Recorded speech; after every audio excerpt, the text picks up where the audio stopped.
네, 여러분 안녕하세요. 오늘 세 번째 강의, 약속드린 대로 복리매매에 대해서 한번 알아볼 건데요.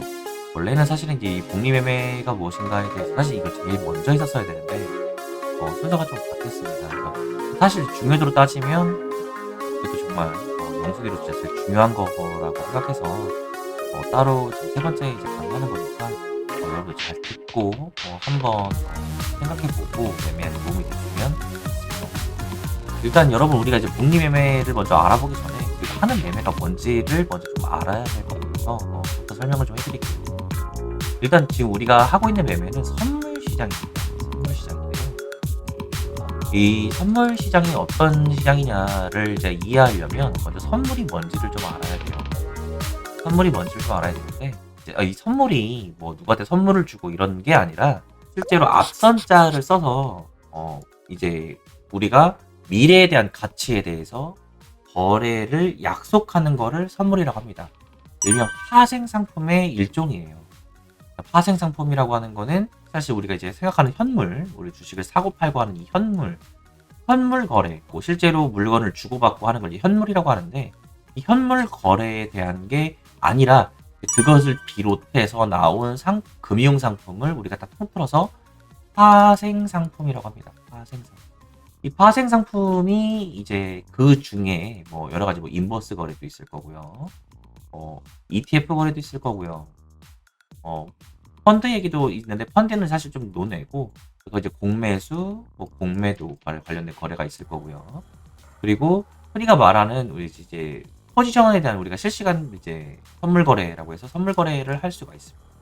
전부 다 통틀어서 파생 상품이라고 해요. 그래서 이제 현물과 선물이 자본시장에 차지하는 위치를 좀 알 필요가 있습니다. 우리가 흔히 말하는 이제 현물 거래가 이렇게 시장이 이렇게 있고요. 이제 파생 상품이 차지하는 거래가 있습니다. 우리가 생각하는 이제 주식은 이제 이걸 말하는 건데요. 사실은 여러분이 잘 모르시지만 파생 상품이 시장이 훨씬 큽니다. 압도적으로. 이게 무슨 얘기냐면 우리가 보통 주식에서 저점 매수를 해서 이제 세력이 저점 매수를 해가지고 그 가격을 올려서 고점에서 이제 덤핑을 시켜가지고 이 시세 차익을 가져가서 수익을 낸다고 생각하시는데 아닙니다. 물론 이제 간혹 작전주라던가 또는 뭐 어떤 알트 아주 뭐 수익성 낮은 알트들 중소 세력들이 가격을 장난쳐서 쉽게 자기들이 자전거래를 펴가지고 어떤 이 금액을 쓰지 않은 상태로 가격을 올려놓은 다음에 이제 거기서 털어먹는 그런 일부 작전주를 말하는 건 아니고 우리가 흔히 하는 나스닥이라던가 시총이 큰 나스닥, 뭐 S&P 또는 뭐 비트코인, 코스피 뭐 이런 등등 현재 지금 우리가 이제 지표 관련된 매매라던가 시장 자본이 큰 것들은 보통 이제 큰 세력들이 보통 이제 가격을 주도하고 거기서 시세 차익을 가져가는데요. 가격을 사실 이 가격을 올리기 위해서는 어마어마한 막대한 자금이 들어갑니다. 이거를 자전거래로 해서 이 가격을 올릴 수는 없어요. 그러다 보니까 실제로 가격을 자기네들끼리 주고받긴 하지만 어쨌든 올리는데 막대한 돈이 들어갑니다. 그러면 여기에서 가격을 덤핑시켜서 이 시세 차익을 가지고 이 돈이랑 이제 마이너스를 치겠죠. 이건 이제 기회비용이니까. 이걸 쓰고 남은 돈이 과연 클까요? 그렇게 크지 않습니다. 올릴 때 어마어마한 돈이 들어요. 그렇다고 해서 얘네가 고점에서 이 모은 물량을 몽땅 던질 수 있느냐? 그렇지도 않아요. 여러분. 보통 여러분들이 잘 모르는 게 있는데 세력들이 여러분 매수하기가 쉬운 것 같으세요? 매도하기가 쉬운 것 같으세요? 대부분 사람들은 야 저점 매수하는데 기간이 오래 걸리니까 매수가 어렵지 않겠냐라고 하는데 아닙니다. 털기가 어려워요. 털기가. 조금만이라도 터는 모습이 보여지면 개미들이 다 던져요. 가격이 떨어집니다. 세력들이 털기도 전에 가격이 떨어져요. 그래서 실제로 세력이 제일 어려운 건 뭐냐면 어떻게 티 안 나게 던지느냐가 되게 중요하거든요. 그래서 일반적으로 이 던지는 물량을 가지고 실제로 많은 수익을 거두지 못합니다. 그러면 그럼 세력들은 도대체 이걸 이 많은 돈을 써가면서 올려서 도대체 돈을 어디서 버느냐? 바로 이 파생상품. 어떤 현물 같은 거를 매집을 할 때 미리 여기다가 공매수가 들어가요. 어마어마한 자금으로. 이렇게 해놓고 기억을 써서 올린 다음에 여기다 떨어뜨리면서 공매수를 익절하고 공매도를 쳐서 밑으로 이 시세 차익을 가져갑니다. 왜 그럴 수 있냐면 여러분들 선물은요 미래에 대한 값어치를 거래하는 거기 때문에 바로 레버리지가 있어요. 선물을 예를 들어서 내가 10억을 매수한다고 치면 시총이 예를 들어서 한 20억짜리야. 근데 내가 보통 10억 정도 절반에서 한 5억 정도를 매수를 해가지고 작전을 한다라고 치면, 물론 이건 소규모 제가 금액은 예시로 들은 겁니다. 그럼 파생 상품에서는 적어도 200억, 300억을 가지고 놀아요. 그 파생 상품의 갭차로 돈을 수익을 내는 겁니다. 그만큼 여러분들이 파생 상품이 훨씬 위험하고 그리고 훨씬 기회가 될 수 있는 장익인 건 맞아요. 그래서 이 레버리지 때문에 기본적으로 우리가 알고 있는 해외 선물도 마찬가지인데 해외 선물도 기본적으로 여러분이 하시면 15배의 기본적인 레버리지가 들어갑니다. 그래서 보통 이 파생 상품은 세력의 돈놀이터입니다. 돈놀이터. 그래서 한 번도 이걸 해보지 않은 사람이 있다면 솔직히 말씀드리면 지금 뒤로 가기를 눌러주시길 부탁드려요. 한 번 여기에 빠지면 나올 수가 없어요. 결국 돈을 엄청 벌어도 결국은 이 맛을 못 잊고 돌아옵니다. 그 정도로 하이리스크 하이리턴이에요. 그만큼 파생이 어렵기 때문에 처음 시작하시는 분들은 기왕이면 그냥 현물에서 놓으시길 바래요. 대부분 사람들이 이게 파생상품이 이제 기회의 장이다 보니까 돈을 많이 잃거나 빚이 많아서 보통 이 시장으로 많이 흘러 들어오는데 그만큼 어렵습니다. 많이 어려워요. 뭐 시작부터 뭐 초치는 소리냐라고 할 수 있는데 그만큼 여러분 위험하기 때문에 미리 경고하고 알려드리는 겁니다. 그러면 이제 이 강의란 이유가 있겠죠. 사실 파생상품에서 그럼 돈을 어떻게 벌 수 있느냐? 이제 우리 이제 그거에 대해서 알아볼 건데요. 그게 뭐냐면 복리매매입니다. 많이 들어보셨죠? 복리매매. 복리매매. 이 복리매매가 결국은 시장에서 이 변동성을 먹고 살아남을 수가 있어요. 자, 그럼 이제 복리매매가 뭐냐? 복리매매가 뭐냐면 하루에 아주 조금씩 수익을 내는 겁니다. 퍼센트로 수익을 내는 거예요. 처음에는 엄청 미비할 거예요. 이게 점점 커집니다. 나중에 가면요 엄청 커져요. 이게 결국 복리의 마법이거든요. 어느 정도로 복리가 대단하냐면 예를 들어 드릴게요. 복리매매 이제 수익률에 대해서 알아볼 건데 제가 간단한 엑셀을 보면서 말씀을 해드리도록 하겠습니다. 자, 보시면은 제가 이제 요번에 챌린지 하는 이제 그 시트인데요. 이게 지금 하루 목표 금액을 5%로 잡았어요. 하루 5%좀 많으니까 하루에 한 2%만 해볼게요. 하루에 2%씩 매매를 한다고 했을 때 하루 2% 정도 수익을 낸다고 쳤을 때 뭐 2, 3% 되겠죠. 많이 먹는 날도 있을 거고 적게 먹는 날도 있을 건데 2, 3% 정도 한다고 했을 때 지금 예를 들어서 2월 처음 시작한다고 치면 3월이 되면은 4,000불이고요. 4월이 되면 7,000불. 5월이 되면 13,000불.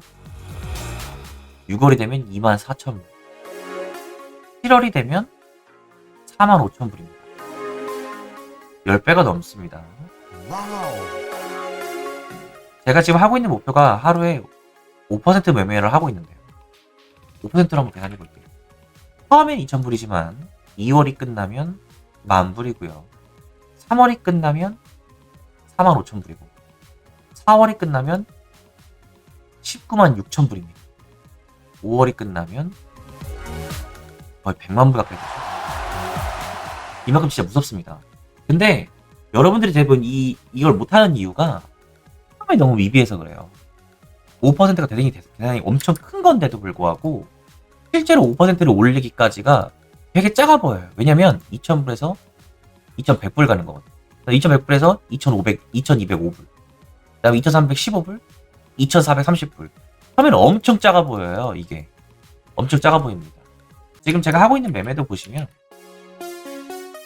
되게 작아 보여요. 1불밖에 못 먹고 있는데, 지금 보시면 뭐 100불, 10불, 뭐 27불 쏠려가고 90불, 114불 이런 식으로 좀 먹고 있거든요. 근데 이게 지금 되게 작아 보입니다. 처음에는 엄청 작아 보여요. 이렇게 해서 돈을 언젠가 벌 수 있겠나 싶은 겁니다. 그래서 보통 이 복리매매에서 하다가 중간에 포기하거나 주식도 한방 매매로 돌아가는 경우가 되게 많아요. 그런데 이 복리 매매가 아까 보였다시피 실제로 기간만 버티면 진짜 어마어마한 수익률을 갖다 줍니다. 그러면 도대체 우리가 매매를 할 때 왜 수익보다 손실이 많아지는가? 이게 아주 간단해요. 복리 매매를 유지를 못하는 이유. 복리 매매를 유지를 못해요. 첫 번째 이유가 바로 욕심 때문에 그렇습니다. 욕심. 여러분들 선물 매매하면서 1% 올라갔을 때 입결해 본 적 있어요? 별로 없을 겁니다. 야, 내가 고작 이거 먹으려고 탔나? 이런 생각이 되게 많잖아요. 그죠? 근데 이게 1%가 진짜 엄청 큰 겁니다. 1%씩 한 두세 번 먹으면, 하루에 두 번, 세 번 먹으면 3%가 넘어요. 아까 보셨죠? 하루 2%만 먹으면 얼마나 빨리 올라가는지 시드가. 그걸 매일매일 하시면 되거든요. 근데 처음에 되게 작아요. 올라가는 시드가. 그러다 보니까 되게 처음에 이 욕심 때문에 이거를 못 지켜요. 조금만 올라가면 가지. 조금만 내려가면 가지. 내가 고작 이거 먹으려고 탔나? 이게 대다수예요. 대부분의 사람은 진짜 매매 잘하는 애들은 이거 인증 잘 안 합니다. 귀찮아서 호들 인정해. 귀찮으면 사람들 막 알려달라고 막 듣는 사람들 더 많을 텐데. 나 매매하기도 바빠 죽겠네. 그러니까 여러분들도 허상에서 좀 벗어났으면 좋겠어요. 쉽고 빠르게 적은 시드로 큰 시드로 불리는 매매는 없습니다. 이거는 세력의 의도를 알고 있지 않고 절대 불가능해요. 세력은 뭐 무슨 뭐 돈 갖다 바치는 자사사업가도 아니고 절대 그럴 리가 없죠. 지들 돈 벌러 왔는데. 여러분이 이렇게 얘네의 의도를 모두 깨치워서 매매를 하려고 하면 대단한 바위치기입니다. 절대 불가능해요. 그래서 제발 한방 노리는 매매 좀 안 했으면 좋겠습니다. 그럼 여러분 이제 흔들리지 않으려면 이제 마인드 컨트롤이 중요한데 도대체 이걸 어떻게 하느냐 조급함을 버리셔야 됩니다. 이 조급함이 엄청 많이 들어보셨을 거예요. 조급함을 버려라, 침착해야 된다, 냉정해야 된다. 대부분 여러분 그렇게 안 되지 않으세요? 이거 많이 들어봤을 거예요, 조급함. 그죠? 왜냐하면 조급함을 버릴 수밖에 없는 이유가 첫 번째, 선물시장에 굴러들어온 첫 번째 이유가 보통 현물로 돈을 많이 잃어. 그걸 복구하려고 보통 들어옵니다. 왜냐하면 단기간 내에 적은 시대로 크게 버는 걸 많이 여기서 인증을 하니까, 커뮤니티 같은 데서 허상만 쪼으니까. 그래서 보통 그 선물로 오다 보니까 조급함이 많은 거야. 빨리 벌고 싶어서 어떻게 해서든지 몇몇 인증한 것만 보는 겁니다. 니들 손실난 건 인증도 안 하면서 그것만 보는 거예요. 허상입니다. 허상. 그리고 또 하나는 여러분들이 자꾸 생활고에 시달리는 거지. 돈은 갚아야 돼. 돈은 써야 되는데 나는 돈이 없고. 그러다 보니까 어떻게 해서든지 빨리 벌려고. 그 마음부터가 잘못됐다고. 애초에. 물론 이게 내가 지금 가진 풀 시드라 할지라도, 이 내 전체 시드라 할지라도 이걸 전체 시드라고 생각하고 매매를 하시면 안 돼요. 여유를 가지세요. 내가 돈이 없는데 어떻게 여유를 가져요? 강제로라도 그렇게 생각하셔야 돼요. 이게 여러분 조급함을 버리지 못하면 진짜로 될 것도 안 돼요. 조급하고 성급해지고 그러다 보면 깡통 탄다니까요. 진짜 깡통. 남은 얼마 있는 돈까지 다 잃어먹어. 진짜 조급함을 버리셔야 됩니다. 천천히. 편의점 알바를 해도 좋아. 편의점 알바를 해도 좋습니다. 단돈 5만원이든 10만원이든 좋아. 내가 생활하면서 천천히 불리는 거야. 이게 복리가 무섭다니까요. 진짜로. 올라가면 올라갈수록. 그리고 두 번째가 하루 종일 매매에 붙잡혀 있지 말란 얘기예요. 이거 매번 하는 얘기인데 여러분 하루 종일 차트 본다고 해서 여러분이 뭐 돈 엄청나게 크게 벌어지지 않습니다. 물론 처음에 공부할 때는 차트를 좀 많이 봐야 돼. 차트를 좀 많이 봐야 됩니다. 그래야 익숙해지잖아. 익숙해져야 하루에 뭐 1%에서 2% 정도로 움직이는 자리를 찾을 수 있단 말이야. 10배 기준으로 했을 때, 레버리지 10배 기준으로 했을 때 하루에 1, 2% 먹을 수 있는 자리는 진짜 많거든요. 그것만 찾아보는 거야. 매매를 하루 종일 붙잡히지 말라는 얘기는 뭐냐면 포지션을 막 하루 종일 잡고 싶어가지고 하루 종일 차트만 보고 있는 거야. 그럴 필요가 없다니까. 애초에 내가 전략을 세워두고 그 자리 안 오면 매매를 안 해버리는 거야. 그리고 내가 원하는 그림이 딱 왔으면 그때 딱 들어가면 되는 거야. 있는지를 조금씩 보고 있다가. 세 번째가 매매하는 순간만큼은 기계적으로 하려고 노력해라는 얘기입니다. 여러분 지금 방금 전에 제가 쓰러 나갔거든요. 저는 여기 탈 때부터 이 봉이 잡히면 나갈 거라고 생각을 했었어요. 물론 쭉 올라가면 아쉽긴 하겠죠. 아쉽긴 하지만 하는 순간부터 내 관점이 깨지는 데다 스로를 미리 걸어요. 이게 되게 중요해. 기계적으로 내가 못 먹어도 좋아. 돈돈 몇 불밖에 못 먹어도 괜찮아. 근데 제일 중요한 건 뭐냐면 감정에 휩싸이면 소모가 오게 되고요. 그리고 괜히 나중에 돈을 잃으면 복수매매도 하게 돼요. 내가 봤던 대로 안 움직이면 인정을 해야 돼요. 그러니까 기계적으로 하셔야 됩니다. 기계적으로. 손절 나가는 것도 기계적으로 하시는 거고 익절도 기계적으로 하시는 거예요. 저 아까 보시면 여기 올라갔을 때 바로 반이 날렸거든요. 160에서 160에 날린 이유가 뭐냐면 내가 원래 165면 익절 한다고 미리 사람들이랑 약속을 해놨어. 여기 탈 때부터 여기 올라갈 때까지 160에서 익절을 해 나가고 좀 내려온 거거든요. 결국 내가 반익을 했으니까 수익이 거저졌겠지. 그러니까 기계적으로 하는 거야. 물론 더 갈 수도 있지 않을까? 더 갈 수도 있겠죠. 근데 내가 원래 처음에 생각했던 이 매물대 오면대 던진다 했던 건 지켜야죠. 그게 되게 중요하다. 매매하는 순간만큼은 기계적으로 하셔야 돼요. 기계적으로. 안 되겠지 처음에는. 안 돼요. 감정 때문에. 사람이 보통 카지노에 가면은 바카라라는 게임이 있는데 바카라가 승률이 보통 한 40, 한 5% 정도도 해요. 보통. 근데 이게 컴퓨터가 하게 되면은 10,000원을 들고 가게 되면 9,000원을 들고 나온대요. 한 100게임 정도 하고 나와서 보통 카지노가 오면. 근데 사람이 10,000원 들고 가면 돈 다 잃고 나오잖아요. 그 이유는 간단해. 감정 때문에 그렇죠. 이 감정을 세력이 사실 이용을 하거든요. 이것 때문에 계속 위아래를 흔드는 거야. 그냥 털어먹으려고. 그래서 기계적으로 하셔야 됩니다. 진짜. 안 되지만 노력하셔야 돼요. 이게 안 되면 하지 마요. 매매를. 진짜 깡통차입니다. 이게 돼야 돼요. 어떻게든지 돼야 돼요. 설령 나를 두고 내가 조금밖에 익절했는데 내 스로를 터치고 올라간다고 할지라도 처음에 내가 본 그림이 아니었잖아. 그럼 인정하는 거야. 나는 바로 갈 줄 알았는데 나 터치고 올라갔으면 버틸걸. 그게 아니고 와 내가 잘못 봤네. 이걸 한 번 더 내리고 가네. 이렇게 생각하셔야 돼요. 기계적으로 생각하셔야 됩니다. 어쨌든 이익이 났잖아. 손실은 안 봤잖아요. 그렇게 생각하셔야 됩니다. 여러분이 지금 제가 한 1년 정도 방송을 했는데 그때 이거 처음 했던 얘기거든요. 지금 여러분 1년이 지난 동안 이 한방매매 하셔가지고 과연 얼마나 벌었을까요? 제가 4번의 챌린지를 하는 동안 저거 꽤나 벌었거든요. 근데 여러분 지금 보시면 어때요? 한방매매 한 사람이 과연 얼마나 벌었을 것 같아요? 물론 투자 금액이 큰 사람은 더 많이 벌었을 수 있겠지. 그거 말고 시중에 3,000불 있다고 매매를 하고 시작했잖아. 3,000불 가지고 매매했을 때 과연 얼마나 벌었다고 생각해보세요. 물론 나보다 더 번 사람은 있겠지. 근데 한방 매매 해가지고 버는 사람이 과연 몇 명이나 될 것 같으세요? 거의 없다고 생각합니다. 오히려 까지면 까졌지. 그렇지 않아요? 조급함은 버리셔야 됩니다. 하루 종일 매매에 붙잡혀 있으시면 안 돼요. 매매하는 순간만큼 기적을 하셔야 됩니다. 왜냐하면 내일도 장이 열려요. 내일도 장이 열려요. 비트코인이, 주식이, 코스피, S&P가 뭐 오늘 막 그랬더니 미친듯이 떡상을 했든 미친듯이 폭락을 했든 그냥 그 자리 가서 매매하면 돼. 와 이거 내가 받았으면 얼만데, 야 이거 내가 팔아서 매도했으면 얼만데, 이런 거 신경 쓰지 마시고 그냥 하루에 꾸준히 하던 대로 매매를 하시면 됩니다. 그랬을 때 마치 절간에 들어가가지고 돈 닦는다는 느낌으로 진짜 뭐 사법고 시절로 가서 진짜 공부한다는 느낌으로 딱 해가지고 시간이 딱 지난 뒤에 여러분 시들 한번 보세요. 과연 얼마큼 돼 있을지. 이거 기대하고 하는 거야.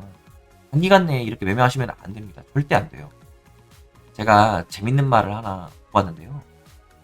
이거 많이 짤 보셨죠, 여러분? 니들은 맨날 세력들한테 당했네, 작전에 말렸네 하면서 우는 소리들 하지.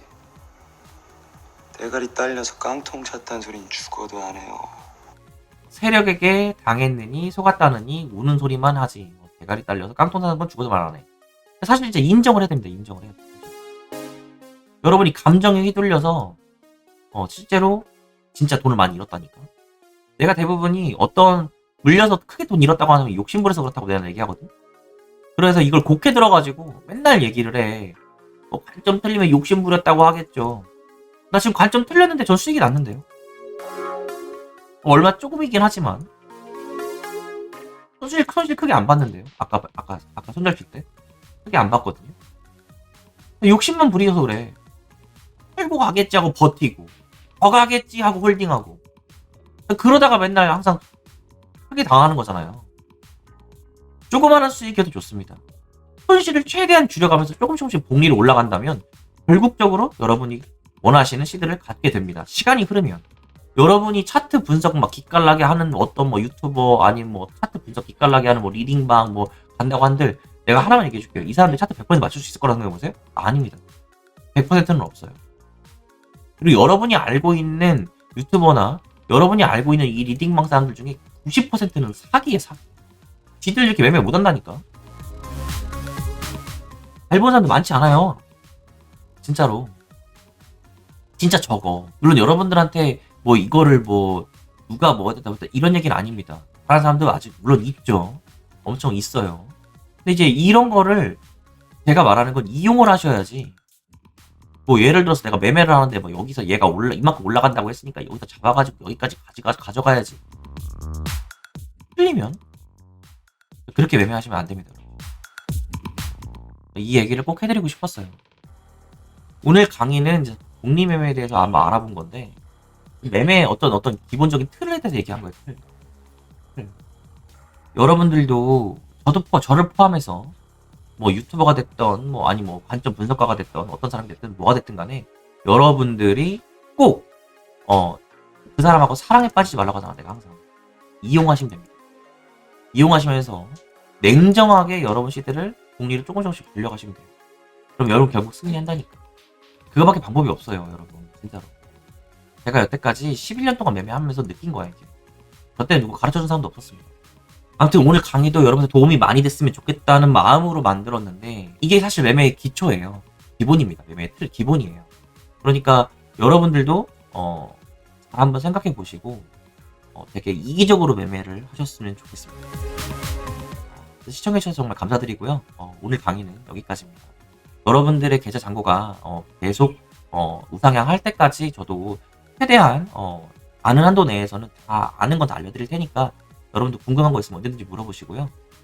새로운 또 좋은 내용으로 다음번 강의로 찾아뵙도록 하겠습니다. 시청해주셔서 감사합니다. 좋아요하고 구독 좀 꼭 좀 부탁드리겠습니다. 감사합니다.